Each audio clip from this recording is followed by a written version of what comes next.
dissesse pra você que existe uma sequel de Kaguya-sama, você acreditaria em mim? Que pena! Porque isso seria uma mentira! Mais ou menos. O mangá do qual eu quero falar hoje, esse tal de Oshinoko, ele não é tanto uma sequência, mas divide o mesmo universo. Tem referências dele nos capítulos de Kaguya-sama, e em um capítulo extra de Oshinoko teve uma participação muito legal, e que foi um spoiler de Kaguya-sama. Isso porque Oshinoko é o mangá atual do Akasakaka, o autor de Kaguya-sama, em uma colaboração dele com a Yokoyari Mengo, a autora de mangás como Kuzu no Honkai. Ele cuida da história da obra, enquanto ela cuida da arte e de fazer o mangá em si. Apesar que eu acredito que tenha dedo de um no trabalho do outro, mas enfim. E sendo ele um mangá surgido de uma colaboração de dois nomes conhecidos da indústria, ele foi uma jovem promessa desde cedo. Indicações para prêmios, números impressionantes de venda e, para provar mais ainda o sucesso, vai ganhar um anime na próxima temporada. Anime que, infelizmente, vai ficar preso na High Dive, o serviço de streaming número 548 que não tem aqui no Brasil. Por isso eu tô falando do mangá. Você pode ler oficialmente de graça no Manga Plus. E se você quiser ver o anime, você vai ter que navegar águas salgadas, por assim dizer. Mas vamos falar dele em si. A história de Oshinoko é sobre... Sobre o que é a história de Oshinoko? É sobre os podres do mundo do entretenimento e um adolescente muito bravo.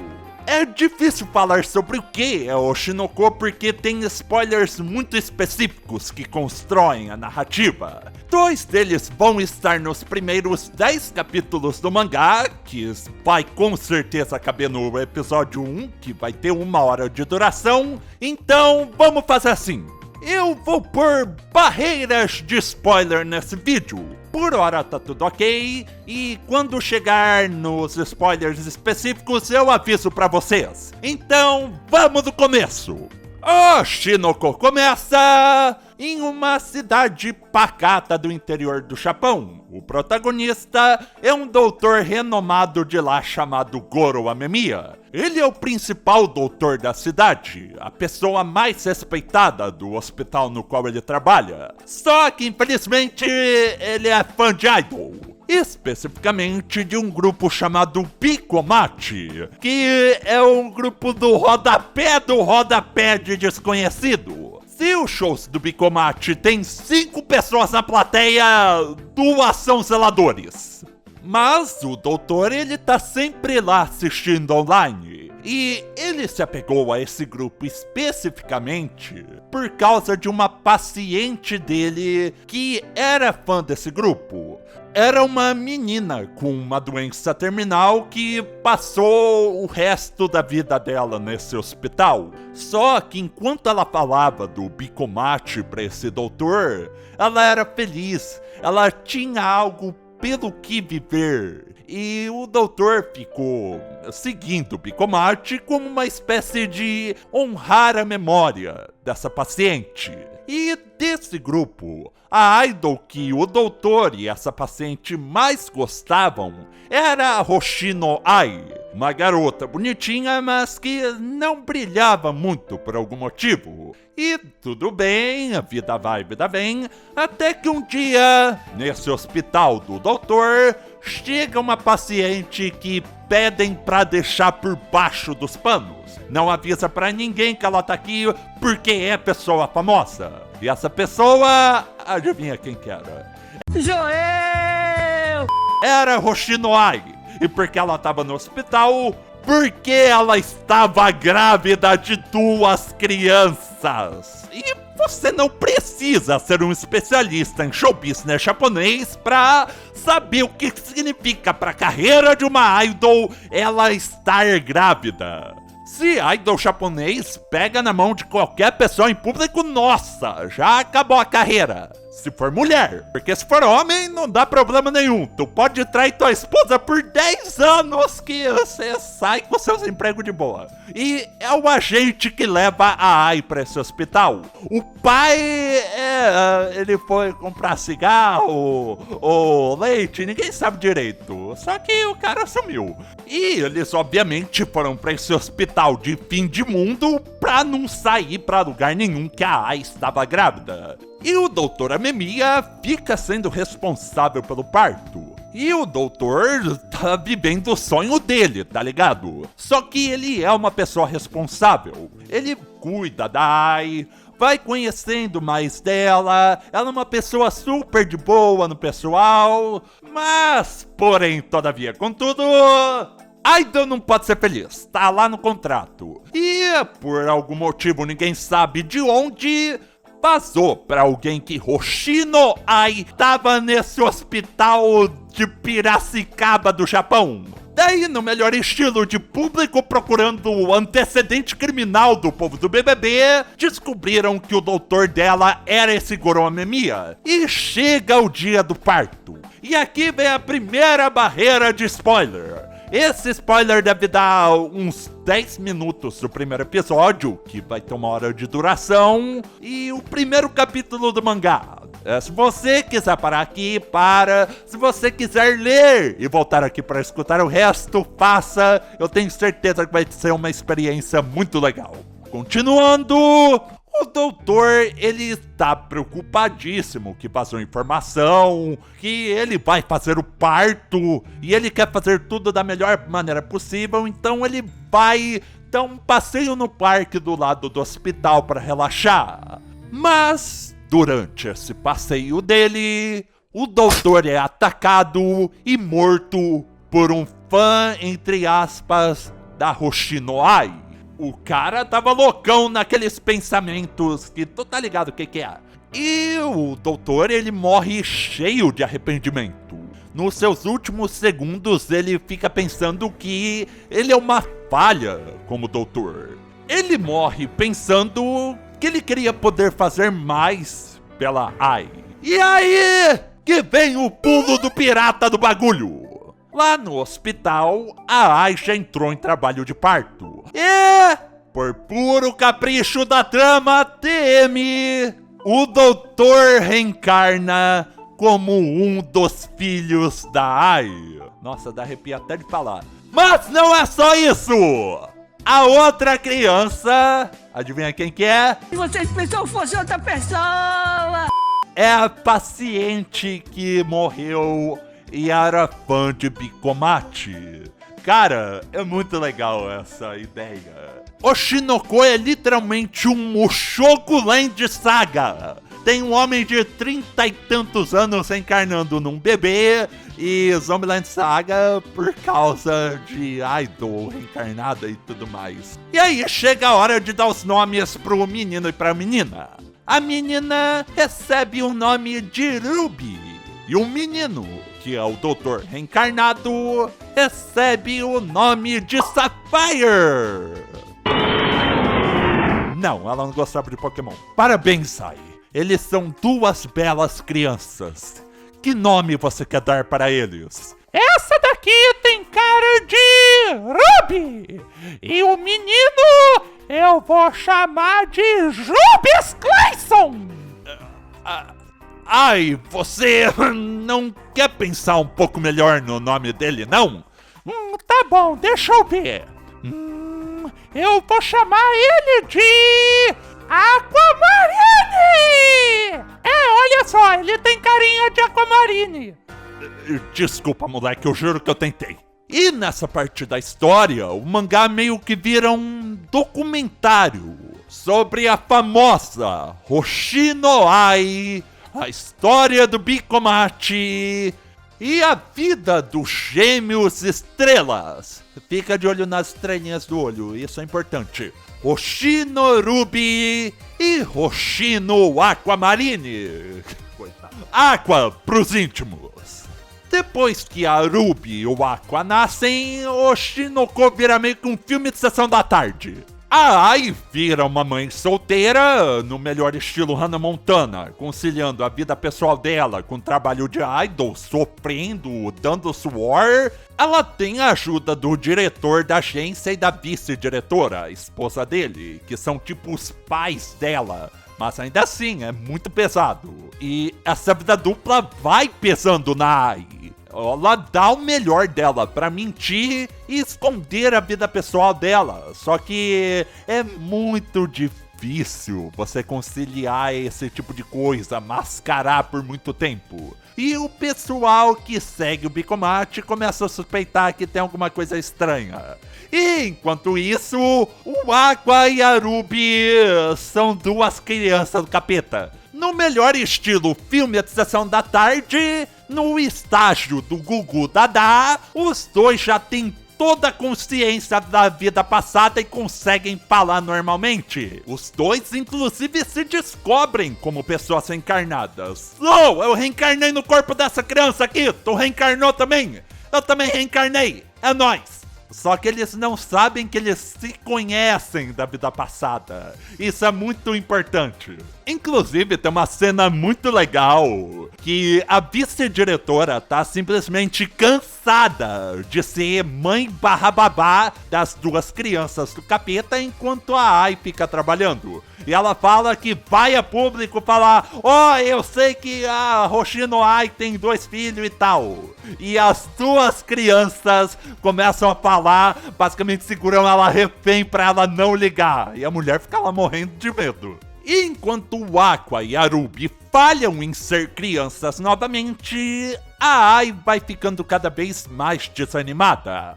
Até um dia que os dois bebês pedem pra essa vice-diretora levar eles num show do Bicomate porque eles queriam ver a mãe.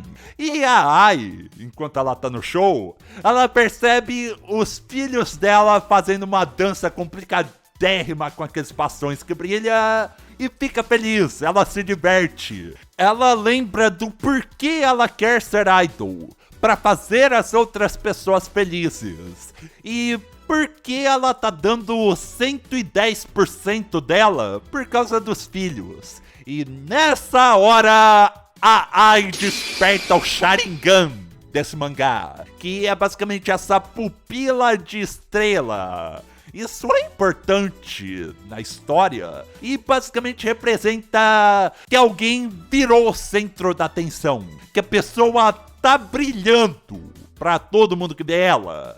E quando as pessoas veem a estrela da Ai, em mais de um sentido do termo, elas ficam admiradas. Pô, essa idol aqui é legal, essa idol aqui é muito carismática, eu gostei dela. A Ai aprende a sorrir e a ser uma pessoa famosa por causa dos filhos dela. Só que ela precisa continuar mentindo sobre essa relação, sobre a vida pessoal, porque o emprego demanda. Inclusive aqui já fica escancarada a ideia central de Oshinoko. O quanto você, enquanto pessoa, precisa na maioria das vezes mentir para sobreviver em sociedade. E o Aqua e a Ruby ficam empolgados com essa fama da Ai. Eles querem ajudar a estrela deles a chegar cada vez mais longe. Inclusive, eles fazem uma barganha com o diretor para estrelar a Ai num filme. Eles conhecem uma atriz mirim chamada Arimakana e vai ficando cada vez mais popular até que chegamos na segunda barreira de spoiler. Essa daqui pega no capítulo 9 do mangá e deve dar lá pelos 40, 50 minutos do primeiro episódio. Pega um dos biscoitinhos que o Guax trouxe pra gente. E aproveita que você já tá aqui, escreve um comentário aí embaixo pra você editar a hora que passar dessa barreira do spoiler. Vai ser uma experiência maravilhosa. Também manda esse vídeo pra algum amigo seu se você achar que a recomendação vale, se você gostou de Oshinoko. Ok? Continuando! Tudo ia bem e feliz até o aniversário de 20 anos da Ai. No No dia anterior, ela tinha ligado pro ex dela, provavelmente o pai das crianças, e falou que ela queria que ele conhecesse os filhos. E no dia seguinte, ela acorda com a campainha tocando. Só que quando ela atende, ela é esfaqueada por um cara disfarçado. O cara fica surtado e vaza. E as crianças ainda estão na casa. Ela cai em cima da porta, a Ruby não pode ver o estado que ela fica, e o Aqua tá lá. O Aqua, que era um doutor na vida passada, se sente novamente impotente. Porque mesmo com todo o conhecimento dele, não tem muito que ele pode fazer para salvar a Ai. E a Ai já aceita a morte e começa a se despedir dos dois. Ela fala que ama o Aqua e a Ruby, quer que eles cresçam bem e felizes, e pede para eles não ficar tão tristes com o que acabou de acontecer. É uma sequência tão pesada, tão destruidora emocionalmente, que você entende numa levada só sobre tudo que esse mangá quer falar. A hora que a Ai usa suas últimas forças para falar um eu te amo pro Aqua e pra Ruby, você entende o impacto que a verdade vai ter nessa história de mentiras. Quando o pessoal do mangá viu que o primeiro episódio ia ter 1 hora de duração, todo mundo já entendeu imediatamente que era aqui, na morte e nas últimas palavras da Ai, que o anime queria terminar o primeiro episódio. Porque tudo que aconteceu até aqui é a introdução de Oshinoko. Tudo muda. Você percebe a brutalidade que já estava presente na história, mas agora te dá um tapa na cara. E, nossa, é tão pesado você ver as crianças lidando com o pós do que acontece. Eles vão pra terapia, mas não ajuda muito. O Aqua faz basicamente um bingo na cartela de trauma. Ele passa os próximos anos da vida dele tentando adivinhar a senha do celular da Ai pra ter alguma pista do que aconteceu naquele dia. Ele mergulha, por pura e completa vontade, de cabeça na mentalidade da vingança. Ele vive pra descobrir quem matou a Ai e se vingar dessa pessoa. Ele decide que ele vai seguir na vida de ator, pra ter acesso aos camarotes da vida, ter costa quente com gente da indústria, pra descobrir quem dela foi a pessoa que tirou a vida da estrela da vida dele, a pessoa que ele admirava e depois passou a conviver. E mesmo com vários anos vivendo sob o mesmo teto, ele não conheceu nada sobre ela. Depois da morte da Ai, ele passa a ver que ele não entendia nada, não sabia o que era a Ai de verdade, quem era o pai dele. Ele fica cheio de perguntas, rancor. E já deu pra pegar a ideia, né? Aqui você percebe que o trocadilho que eu fiz antes do Mushoku Land Saga não era um trocadilho duplo, era um trocadilho triplo, porque o Land Saga é de Vinland Saga também. O Aqua, ele vira um novo Thorfinn, sem mais nem menos. O Aqua decide que ele vai se vingar da pessoa que matou a figura parental dele. Não importa o quanto ele precise se sujar pra isso. E uma coisa muito bacana do mangá é que o Aqua realmente aceita todo tipo de trabalho no show business pra tentar chegar mais perto de descobrir quem matou a Ai. Ele faz um live action de um anime, ele entra numa espécie de BBB, ele faz peça de teatro. E é legal que sempre tem comentários muito interessantes sobre o backstage de todas essas diferentes áreas do entretenimento. Coisa que não é qualquer um sem conhecimento do ramo que poderia te passar. E o personagem, o Aqua em si, ele é super metódico e pragmático. ele é inteligente e faz 10 anos desde a última vez que ele foi feliz. É esse tipo de personagem. Ele vive de mentir pra não machucar ninguém além dele mesmo na busca de vingança pela Ai. Pra mim, as melhores partes do mangá são os planos mirabolantes que o Aqua faz pra resolver o problema do arco nos empregos que ele topa. Sempre surge aquele problema absurdo que o Aqua e seus 500 de QI resolvem numa tacada só. Muito legal. E tem outra personagem que por muito tempo passa esquecida no rolê, mas ela também tem seu brilho depois de um certo ponto da história. A Ruby, a menina reencarnada que ficou do outro lado da porta e não pôde ver a Ai nos seus últimos momentos. Ela também cresceu com toda a sua parcela de culpa e trauma. Mas ela encara isso decidindo ser uma idol.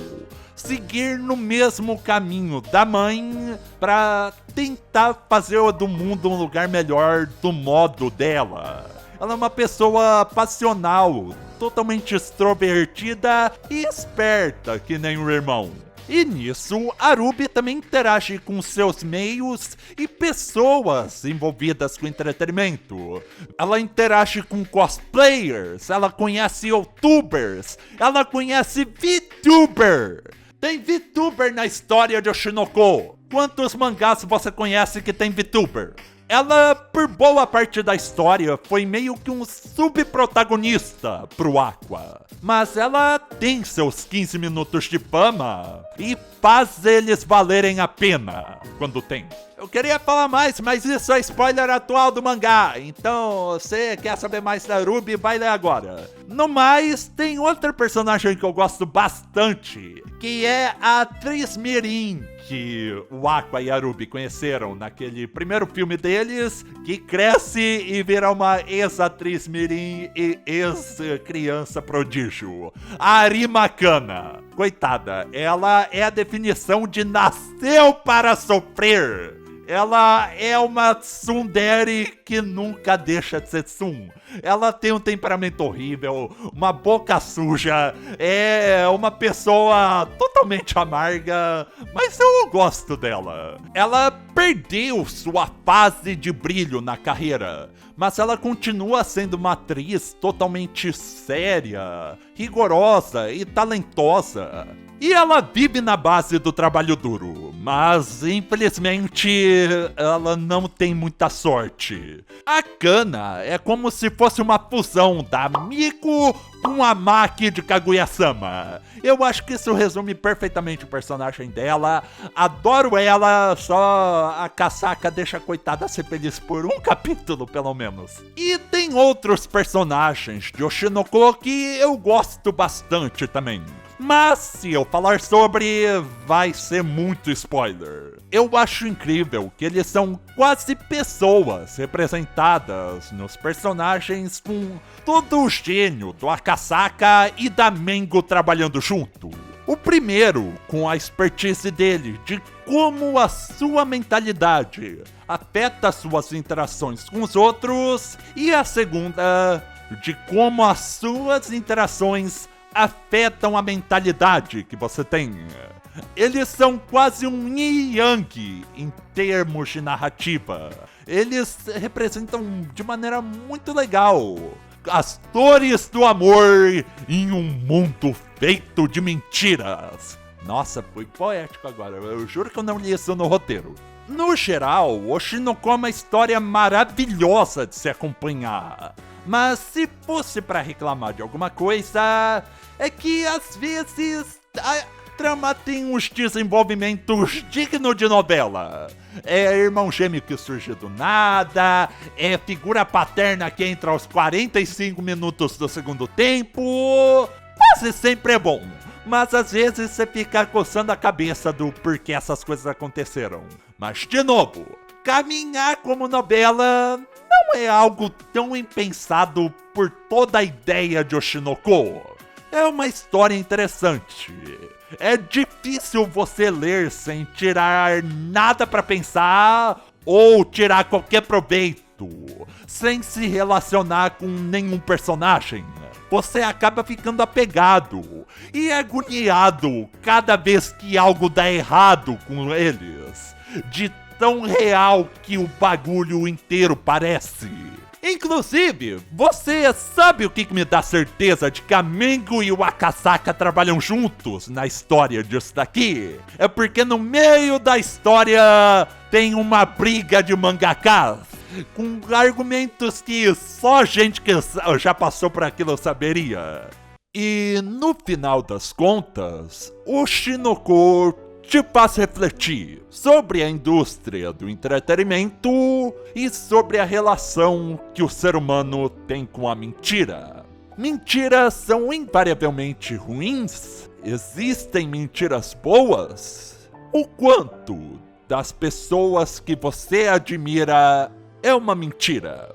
Tudo que a gente consome e produz na arte encenada é uma mentira? A persona que você coloca para o mundo é uma mentira? Qual o valor da mentira? Starbridge, o que é A mentira. Eu não posso te garantir que o Shinoko vai acabar bom, maravilhoso, mas eu posso garantir que é algo único de se acompanhar. Eu não sei de outro mangá que pula com os braços tão abertos na sombra do entretenimento moderno. Se você já assistiu ou leu Kuzu no Honkai da Mengo, você sabe o que esperar em termos de peso. Tem tópicos pesados, muitos crimes comuns no meio do show business mencionados. O mangá cutuca um monte de onça com vara curta. É quase real.